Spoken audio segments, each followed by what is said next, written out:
네, 뉴스야 시작합니다. 정치부 이태희 기자 나와 있습니다. 첫 번째 물음표 볼까요? 네. 첫 번째 물음표는 청와대 안 보길 잘했다입니다.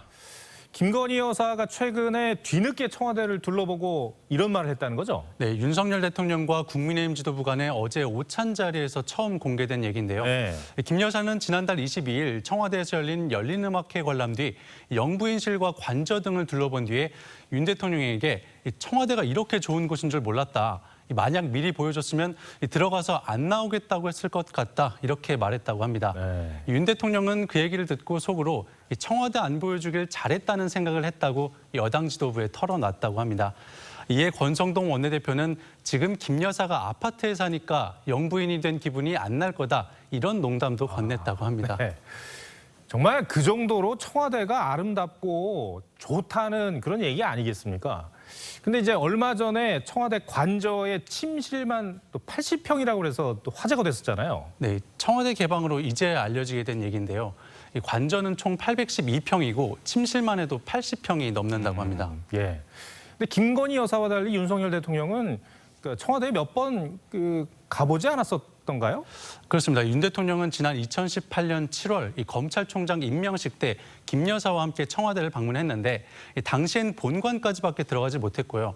2019년과 2020년 반부패 정책 협의회를 위해 청와대를 찾았고 또 대통령 당선 이후인 지난 3월 말엔 문재인 전 대통령과 청와대 상춘제에서 만찬을 함께 했습니다. 이쪽에 이제 미약꽃이 피었거든요. 네. 사실 아름답습니다. 전통 한옥 건물이 없기 때문에 여러모로 상징적인 말씀도 또 좋은 마당과 함께 어울려 있었어요. 이태희 기자도 청와대 개방된 뒤에 한번 취재차 둘러본 적이 있었죠. 예. 정말로 한번 들어가면은 나올 수 없을 것이다. 이 말에 공감합니까? 저뿐만이 아니라요. 청와대를 찾은 시민들을 제가 인터뷰를 해봤더니 예. 이래서 역대 대통령들이 청와대에서 안 나오려고 했구나 이런 얘기를 정말 많이 했습니다. 이 청와대를 개방한 지는 이제 딱 한 달이 지났는데 누적 관람객 수가 77만 명에 달한다고 합니다. 지난해 1년 동안 창덕궁을 찾은 관람객 수보다도 많은 숫자라고 합니다.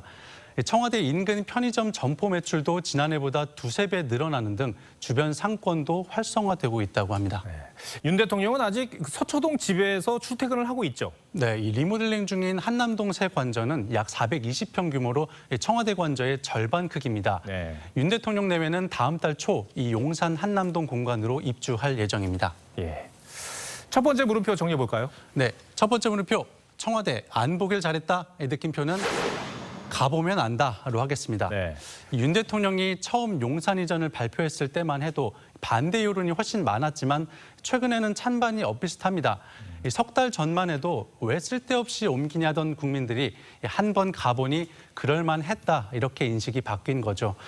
투명한 국정 운영이 결국 득이 된다는 교훈을 윤석열 정부가 앞으로 5년간 잊지 말아야 할 듯합니다. 네.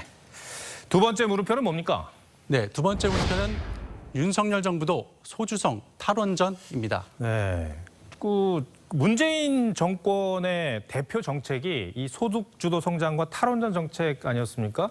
근데 윤석열 대통령이 폐기하지 않았나요? 이 정권 교체가 됐지만 이 고위직과 공공기관장들은 그렇지가 않습니다. 이 공공기관장이 모두 370곳인데요. 이 중 70%인 256곳의 기관장 임기가 1년 이상 남았습니다.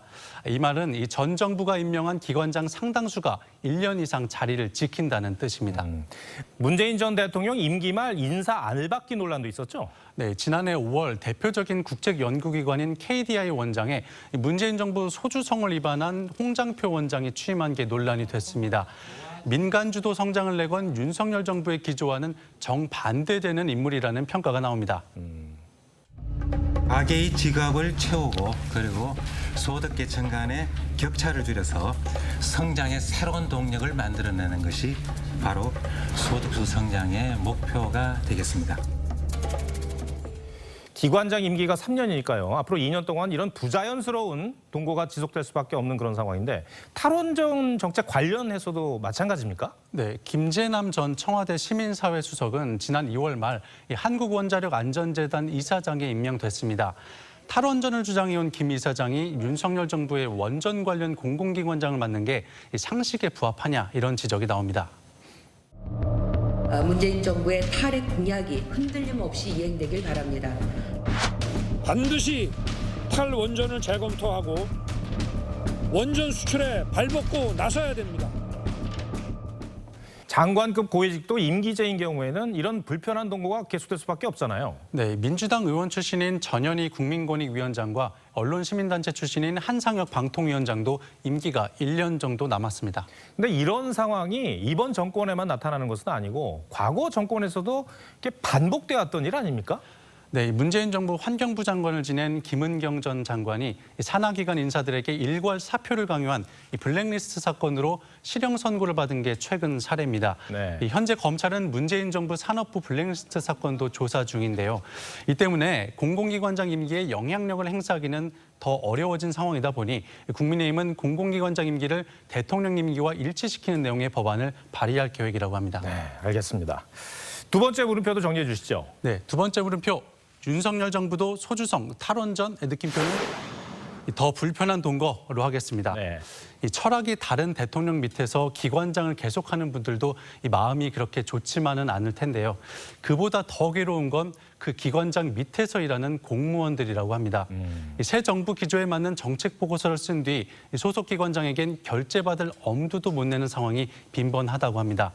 이런 미스매치 현상은 행정 서비스의 비효율로 이어지면서 결국 국민 피해로 돌아갈 거란 우려가 나옵니다. 알겠습니다. 이태희 기자 오늘 설명 잘 들었습니다.